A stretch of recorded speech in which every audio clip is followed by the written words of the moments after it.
Hello, beautiful soul being. Welcome to the Connecting Soul Beings podcast, offering you, the animal lover, information, tips, and learning on soul-to-soul connection, animal communication, self-leadership, and all things spiritual. We will help you tune into the language of animals and the soul, inspiring you to gain a deep, intuitive understanding of yourself and the animals. You become more connected, feelings of love and empowerment so that you experience harmony and joy. True soul-to-soul connection. Welcome to episode 4 of the Connecting Soul Being podcast. My name is Bianca Reus and I am your host. And today I am extremely excited to introduce you to SARA and Christopher from Soul in Wonder. It is a wonderful, raw, authentic and inspiring episode where we dig deep into conversation around healing, trauma, being in flow, letting go, working together in harmony, and also discovering who we truly are as a conscious creator with a true heart's desire and serving the world from that place. Now, SARA and Christopher are husband and wife based in the US, and they are self-empowerment coaches, mind-body wellness experts. They are also the host of Soul in Wonder podcast and the founders of Soul in Wonder, a conscious multimedia platform that supports truth seekers in their personal and spiritual growth. Now, I'd love to share a little bit about their background. After surviving a violent sexual assault while serving as a volunteer in Africa, SARA had to pick up the pieces to her life. And Christopher followed his heart and decided to trade a cozy corporate job for a volunteer life of isolation and poverty because he was yearning to get more out of his life. Now, after a series of synchronistic events, SARA and Christopher met while serving as Peace Corps volunteers in Tanzania in Africa. Shaken by the realities of life and inspired to make a positive impact on the world around them, they realized true transformation isn't possible until one goes within. So they committed to an ever-evolving state of self-discovery and awareness. By reinforcing their own integrity, they have devoted their lives to the evolution of human consciousness. As hosts and founders of Soul in Wonder, they are on a mission to ignite the human spirit and inspire new ways of conscious, connected living.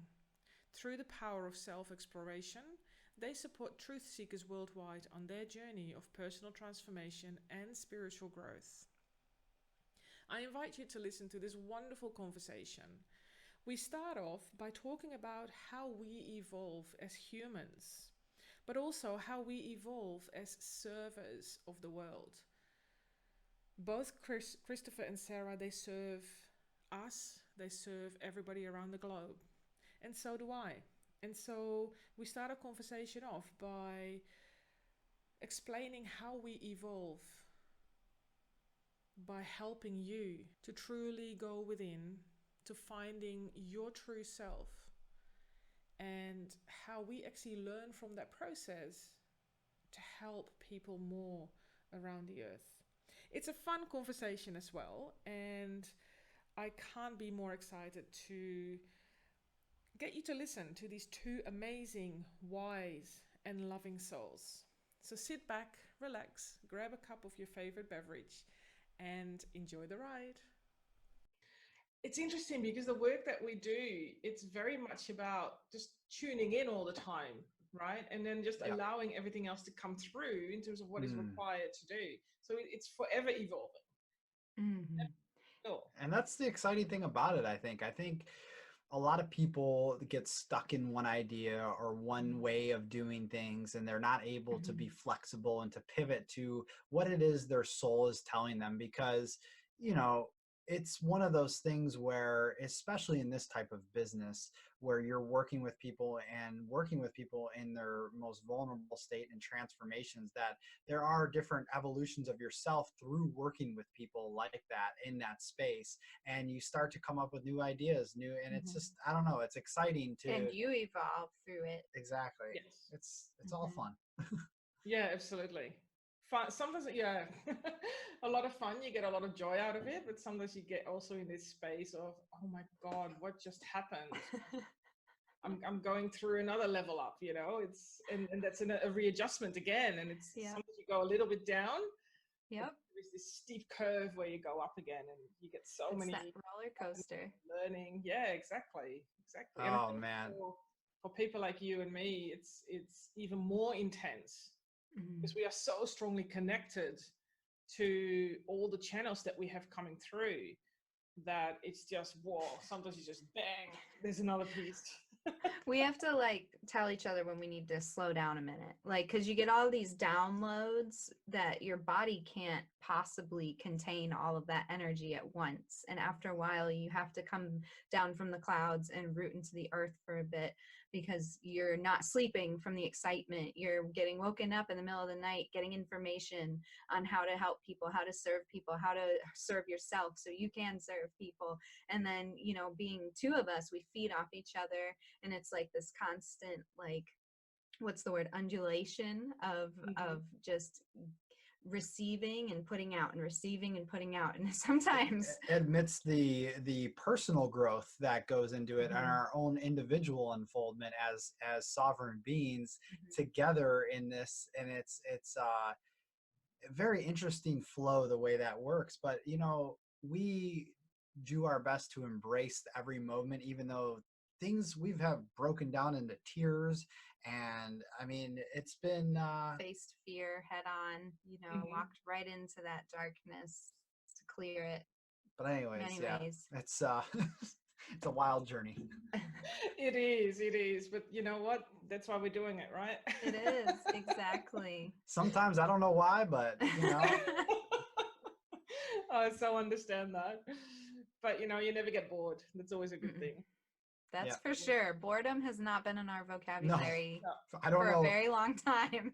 There's no such thing as boredom anymore. Every day's a new day, and you don't know what it's going to bring, but it's sure to bring something. It's just a matter of what. And I think it's a matter of opening yourself up into the unknown and just letting yourself go into that. And I think that's been a challenge for myself in some areas, but every day, just try to embrace it with a new frame of mind and just a new light. Openness.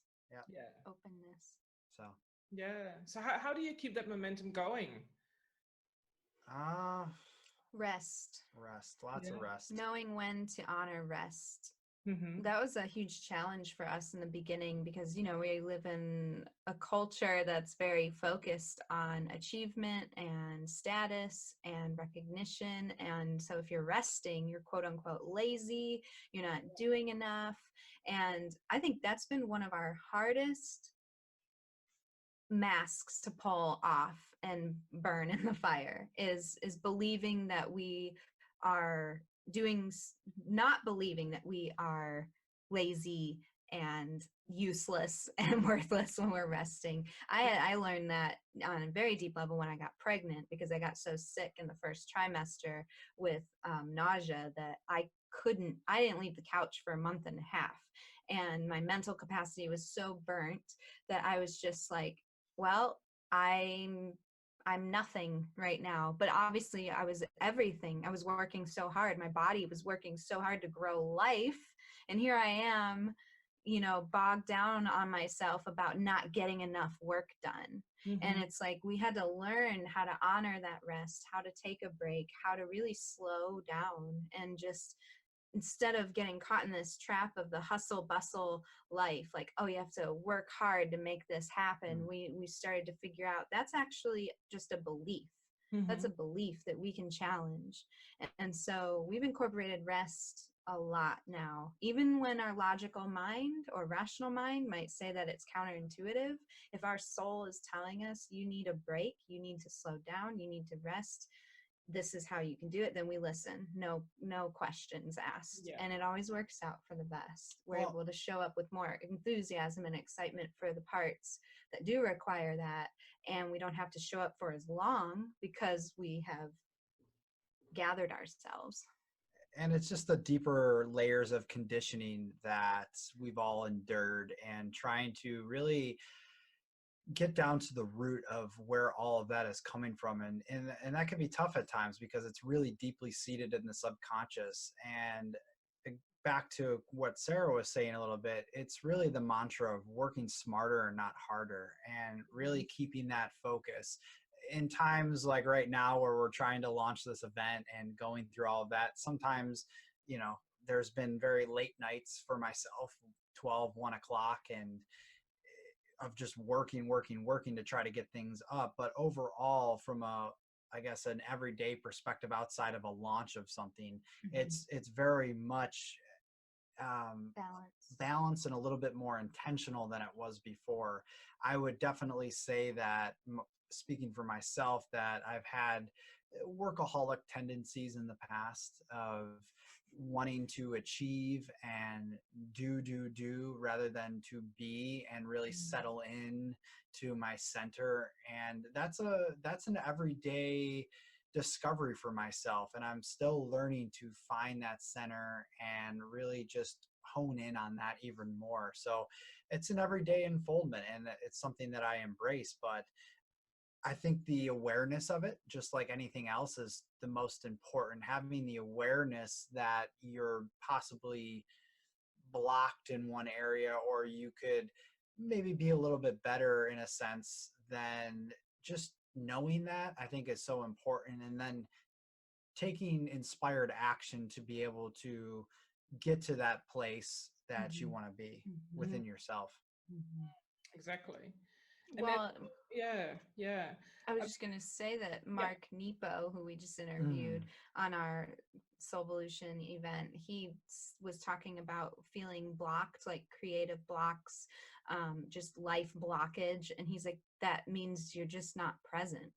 And so if you're not present, that means you're moving too quickly to engage fully. So if you're moving too quickly to engage fully, you have to take that step back to be present, because as soon as you are fully engaged with what it is you're doing or creating, you're engaged in your beingness, then it just births itself from you without even having to force it. And what was his expression of the 10,000 hands? Oh, that was a different metaphor. Yeah, but it was still this idea of that we have our to-do list, right? And we no, that was something else. Was that something else? Yeah, you guys just confused. You gotta watch the event for it to get Mark Nepo's wisdom there. I mean, there's so much coming at you when you run something like that you're just mixing things up in the end as well, because many beautiful messages in there. Yeah, absolutely. So from what I understand, I mean, what I love about you two is that you have this great dynamic happening, because you're both working together on similarities, yet you bring your own energy into it. But it's such a beautiful, harmonious relationship that comes to life. And it really helps to, and I'm getting the chills when I'm sort of thinking back of some of the videos I've watched of you guys.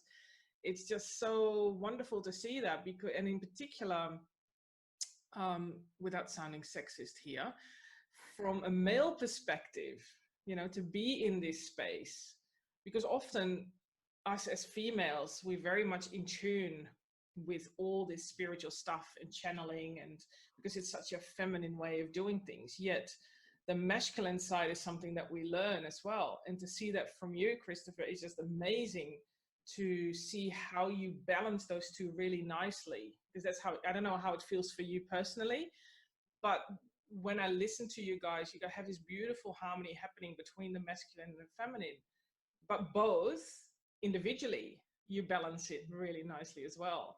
So I'm curious to find out, how did you learn that? Have you learned it? Is it something that you do consciously, or is it something you do, it just happens? Well, first, I just want to say thank you for calling that out and sharing your observation with us, because that's really interesting to hear from someone who's observing what's happening there, because we feel that flow state together, and sometimes you don't know if that's always perceived or perceivable, what we feel internally. And it is apparently, because you're not the only person who's commented on that flow state together. And I don't know if he's going to have a different answer than me, But I never remember a single point where we said, okay, let's work on this balance together. It just, we actually got thrown into it because when we met, we were so out of balance individually that when we met and we had that higher calling to come into our own balance and to know who we were, at least to commit to the journey of the unfolding of knowing who we were, that it was just like all chaos ensued. Everything we ever knew to be true was destroyed. All our beliefs started falling away. I mean, it happened so quick that we questioned our sanity multiple times along the beginning of our path. And we noticed it was probably a year in, I'm just guessing time, that we noticed that I would experience some kind of shifting and breakthrough, and then shortly following, maybe a couple weeks, he would experience a shift and a breakthrough that would complement my shift and breakthrough, and we weren't seeking it. And then suddenly he would experience another thing that would once again challenge his beliefs, push him into fear so that he could come right out through it. And then I would, a couple weeks later, an opportunity would present itself where the same thing would happen. So what was happening is we were pulling each other in and out, and we were just coming in and out together. And it started to go from this, which you can't see my hands, but you know, a huge disparity, to slowly come together. And we're still balancing. Like there's still things within our individual lives that we are balancing, but we don't have to make it happen because it's just naturally falling into that place. And that's what's been so eye-opening for me, is that we've just surrendered into the experience, and through that surrender is where that masculine and feminine energy within us and together has started to work for itself without our conscious mind or our human perception having to really do anything about it at all, except show up when the opportunities show up and work through it. That's what's required from our human aspect. And that was Would you really agree? I would I can't agree more with that. And the interesting thing is, and I'll be completely straightforward and vulnerable about my perception of how this has happened, and also what I've gone through personally with this. And you had mentioned before in the beginning about how being a male in this space of this personal development space, that's a very much female oriented. I mean, most of our clients, I would say 80% of our following is female, ages 25 to 45. And that doesn't make me feel uncomfortable. I actually feel very comfortable in that space.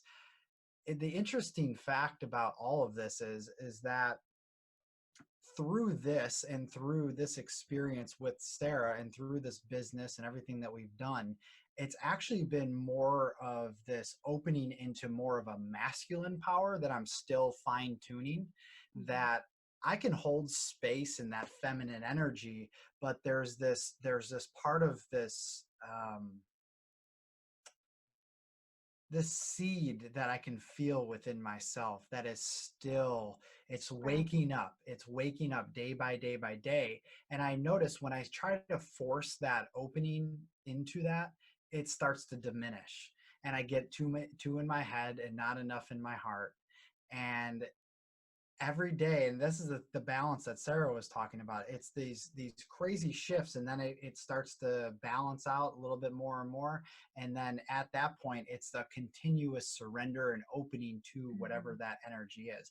I don't feel like we've even come, I say we've come pretty close of even reaching our full potential together and individually, steeped in that divine feminine, divine masculine power of what that potential could be. The sacred union. And that's a constant ebb and flow as we go through our own personal realizations, as we go through our own shifts and balance as individuals. That gets, you start to see more and more of it. And it's one of those things that you just can't rush. But to really piggyback off what SARA said, all of this has to do with just surrender and opening. It's not forceful. It's not trying to be in control, because I've been in that space too many times, and it's just, you can't control the process. I hope that made sense. I don't know. Yeah, definitely. Wow, fascinating.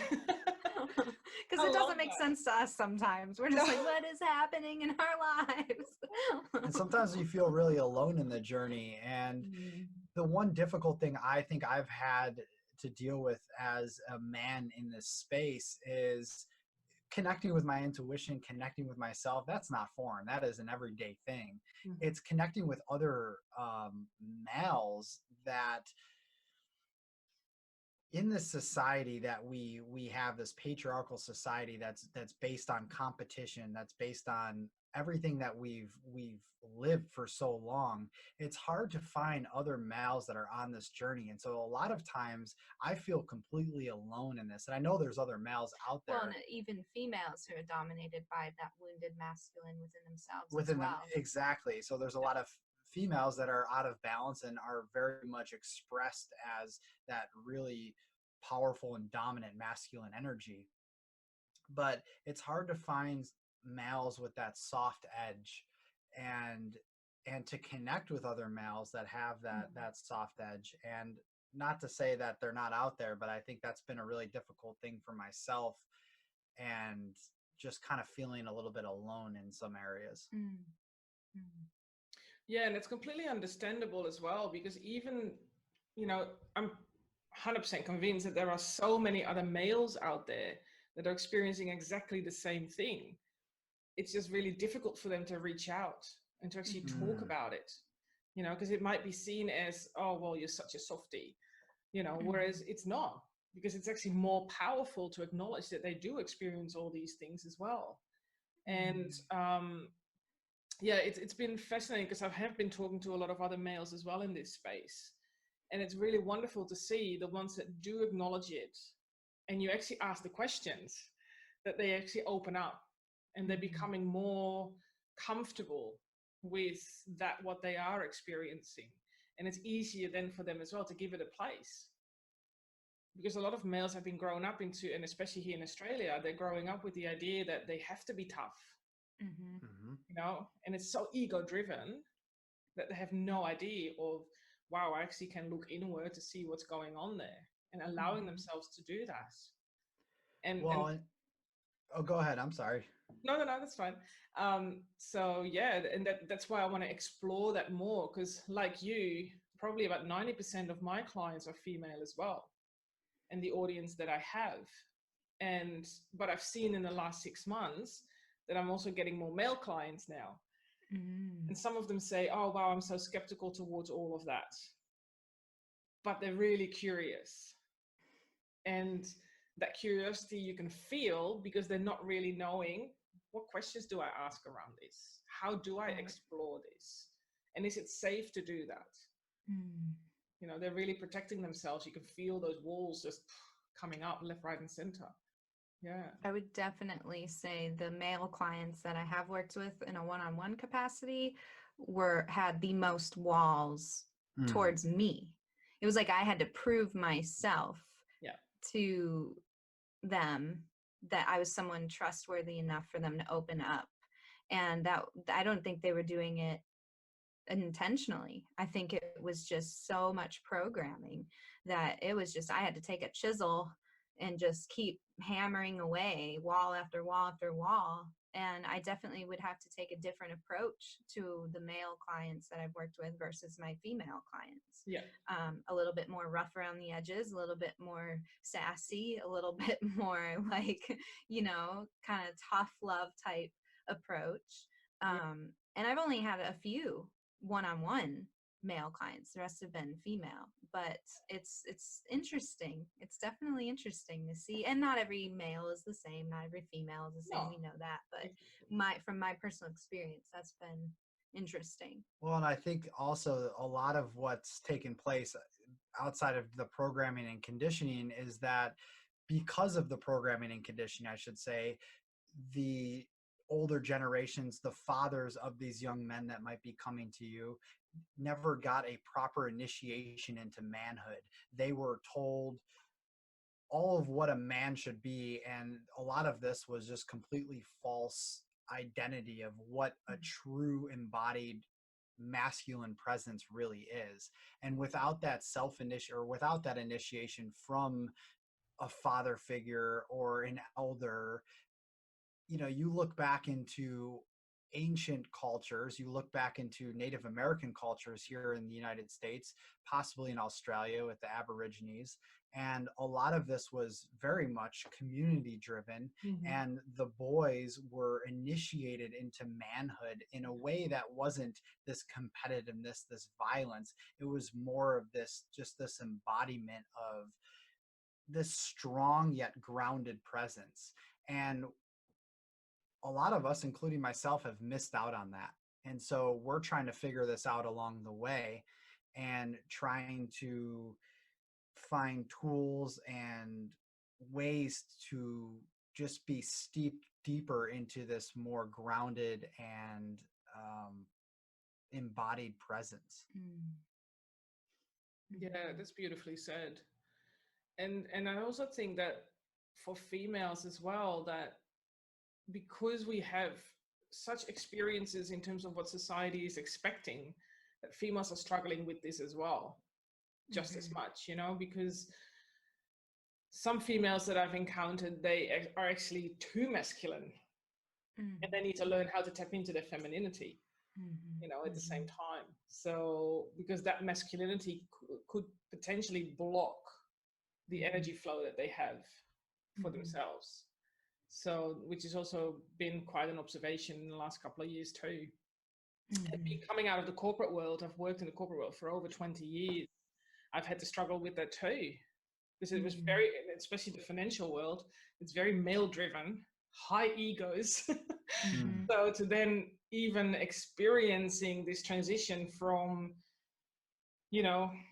the social expectations to then having all these other things coming through, and the channels and spirits and all this sort of stuff, that was a complete mismatch and a huge struggle point. And I had to overanalyze everything. And for that to come through, it was like, how do I work with this? How can I even apply this in the environment that I'm in? That was huge. And that became a massive block in the end as well. So I've had to learn to really refocus and to understand that the corporate world is a completely different entity. And I can still show up as me, utilizing all the other skills that I'm learning, to become more gentle in that process as well. Man, what a transformation that required of you too, to be able to say, I'm not going to continue with the way that the rest of the world tells me I should be, to be successful in the way that they define it. And I'm going to embrace who I am authentically through that process and see what happens. Like, that takes a lot of courage. Yeah, thank you. Thanks for acknowledging that. And, sometimes it still crops up.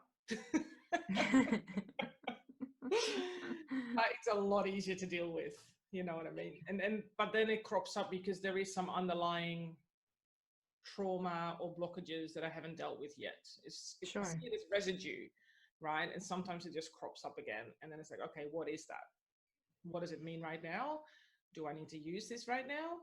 Can I just let it go? What do I need to learn from it? And that's also something I had to learn over the years too, to be able to look at that and to just ask it, what are you meaning right now? What is it that you're here to do? And letting that stuff go, so, but I think that's wonderful too, that we do learn these abilities and we're allowing that process to actually sit with that in that groundedness, in that present moment, and allowing it all to come through, and then work with it and then let it go. Yeah, it helps us as well to become more one with that core essence of ourselves, and then allowing that flow to happen so that we can truly be who we are. You said it best.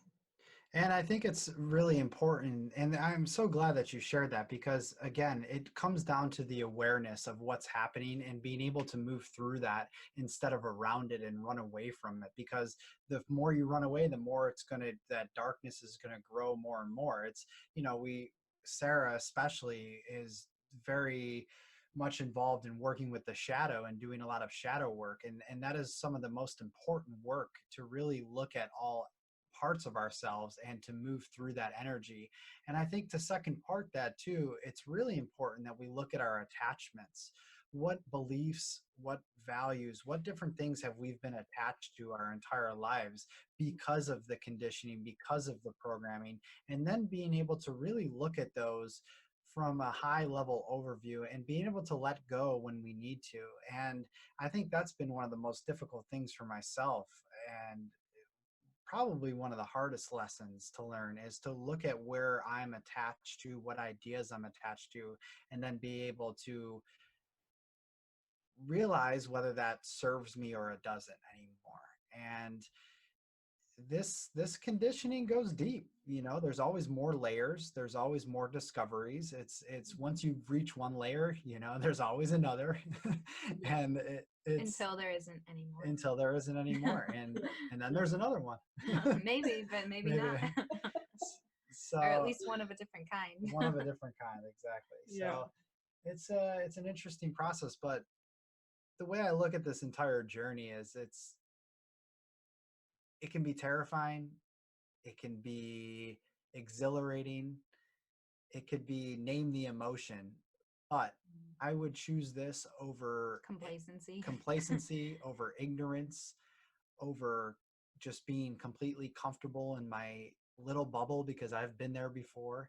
Yeah. And it's just embracing life in this human experience, because this is really such a unique experience that I think we take for granted a lot, and we want to get back to oneness. We want to get back to source, and it sounds wonderful. And, but we're here. Yeah. And I think it's important to recognize that, and to live in that, and through that process, to be very gentle on yourself. And I think a lot of times, through a lot of this inner work, we tend to become extremely judgmental, especially towards ourselves. Mm-hmm. And I've been in this space so many times where I've just really recognized some of the harsh criticism, some of the self-punishment, the self-hatred that I've gone through at certain periods in my life, and realize that that just doesn't serve me anymore. And it's practicing metta, the loving kindness of, hey, you know what? I've made some mistakes. I've said some things I regret, but I'm human, but I'm owning it. I'm taking responsibility for it, and I'm being kind to myself now, rather than punishing myself for what I said or what I possibly did, and that sort of thing. Absolutely. And so many people have that struggle around that, because also that punishment, even though it sounds really horrible, we often feel that that's a comfort zone. Mm-hmm. We don't know any better. And I think also from our parents, we don't really learn how to do that differently. Because it it's like a cycle almost. We keep doing it and keep doing it until you have this massive, experience or wake-up call, that some people call it as well, that pushes you to actually think outside of that, to actually say, hey, love yourself first, be kind to yourself first. It's an experience that we learn from. And once you start seeing it as that, it is a lot easier to get out of that process too. And then it doesn't come back anymore. So yeah, wonderful. God, I love this. These are the types of conversations we like to just have sitting around the teapot and just go, and the clock eventually, like, hours pass, and you're like, oh goodness, we stepped in a time portal. For sure. But this is the type of stuff that, just to add one last thing, this is the type of stuff that we really need to be teaching our children, and teaching how to navigate the inner landscapes of themselves. Because, we teach all of the history and the math and all of the other subjects in school, fine. But really what's so important is to harness and to, especially this is so apparent right now with just having a child who's only 4 months old, but nurturing their authenticity and their creativity. And so much we wonder why we have so many problems with our children, but they call them problems. Our children aren't the problems, it's the systems that are the problems. And we need to really teach children how to nurture their feelings, how to really stay in tune with their soul's presence and not lose that. And I think if we were to do that, what we would see as a society overall is a society that's thriving, that's more conscious, more connected, and just, I mean, Emotionally intelligent, the possibilities aware. are endless. And this is something I've become even more passionate about, like I said, since we've had a child. So I don't know. I'm very optimistic of what the future holds for humanity, but, and I don't even know why I brought this up. It just needed to come out. But I think this is something that we really need to start having conversations around. And I know there's systems in place. There's certain schools that are now in place that they're teaching these sorts of things. But this is something that we really need to continue on and to build upon. Absolutely. Completely agree. Couldn't have said it better. That's wonderful. Is there anything that you would wish to share with the audience, perhaps to get a bit of a taster of what it would be like to work with you two?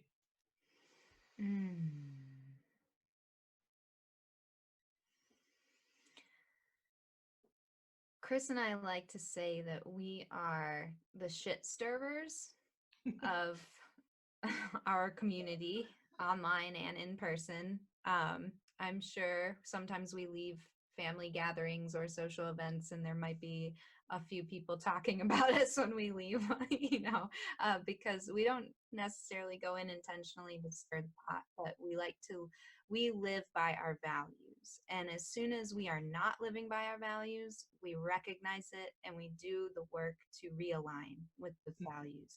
And sometimes that means reassessing our values. And that is the core of what we do with our clients, whether they're working with us in a digital capacity or directly one-on-one or in group, is we constantly challenge your why. Why are you doing the things you do, and does it serve you or is it serving someone else? Because if it's serving someone else, then it's not you. And if it's not you, you're not fulfilled. And if you're not fulfilled, it's your responsibility to change the things around you to match what is in alignment with you, so you will feel the fulfillment you yearn for. So, and it's really bridging the heaven and the earth, and bringing also this edge but gentleness to the, and it really comes down to questioning and challenging. And that's really what we're here to do, is to help bring some of that up, to help challenge, some of those hard beliefs or values that you might have, and to come in alignment with who you really are, who is under all of those masks, who is under all of the bullshit, all of the conditioning that you've endured over the years. Who is under that? Because who is under that is a vibrant soul that is ready to share his or her message with the world, to share purpose, passion. There is just the possibility that we all have as conscious beings and conscious creators to create a world that's in alignment with our true heart's desire, and then serve the world from that place, is unbelievable. And I think that's really what it comes down to. It's just getting rid of all of that and coming into alignment with the true self. Because that's your full potential, and your full potential isn't something in the future waiting to be found through your idea of success. Your full potential is what already lies within you, that's yearning to emerge. It's about allowing it to emerge. We have to allow it to emerge, and we have to let go of the things that are not allowing it the potential to emerge. And so sometimes, Chris and I, we don't necessarily subscribe to the spiritual fluff. in the positive thinking and sweeping things under the rug and the spiritual bypassing that can often happen in this community. We fully believe in using your darkness to your advantage, because your greatest teacher is in the shadows, and it is waiting to be integrated fully so that you reawaken to your wholeness, instead of fragmenting yourself more on the path, trying to reach this point of enlightenment or this, meditation on a mountaintop floating in the air status. That doesn't, if that's what someone desires, that doesn't come from running or pretending something doesn't exist or just replacing it with a happy, positive thought. It comes from getting into the deepest parts of the cave and doing it without a flashlight, doing it without, protection by any means. You are raw and vulnerable and in it.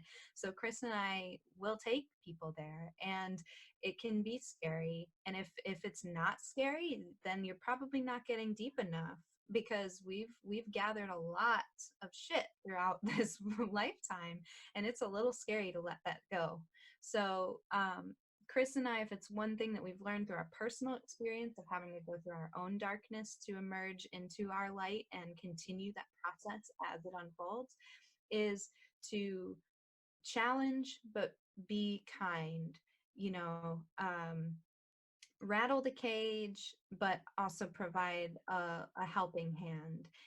We know when to be rough around the edges, but also when someone needs a hug and some encouragement, because it's the duality of it that exists perfectly together. But we're not always cozy, and we'll challenge people in our YouTube videos. We bring up points that people might get offended by sometimes, and that's good, because if someone's feeling, I don't want to use the word triggered, but I'm going to use the word triggered because I don't know what else to use in place of it. But I realize that it's not totally appropriate to use that word there. But if someone's feeling upset by something, a perspective that we share, I like to challenge them to look deeper within as to why they're feeling that way. Because usually that means something cozy is being challenged, and that means something might break down that might be better for you to break down. So yeah, we do go in there a little bit and push things around and get a little crazy, but we do it with love, because we do the same thing to ourselves. We do it to each other. We do it to our parents. They probably get exhausted after a while spending time with us, but we like to bring that energy to any capacity in which we work with people. Beautiful. It's just the journey of authentic self-discovery. Mm-hmm. It's really what it comes down to. People that are open-minded, that are looking for more in their lives, looking for deeper meaning, and really want to just explore themselves on a deeper level. And have fun with it. And have a good time with it. Being able to laugh at your darkness or with it. Being able to, I always told one of the things that sticks out to me that I tell I used to group coach this positive outlook group coaching. We've shifted the name of this group into something else, but I always used to say to them, because it was about finding true, genuine happiness, genuine joy, where you don't just skirt around the darkness, but you actually walk through it first.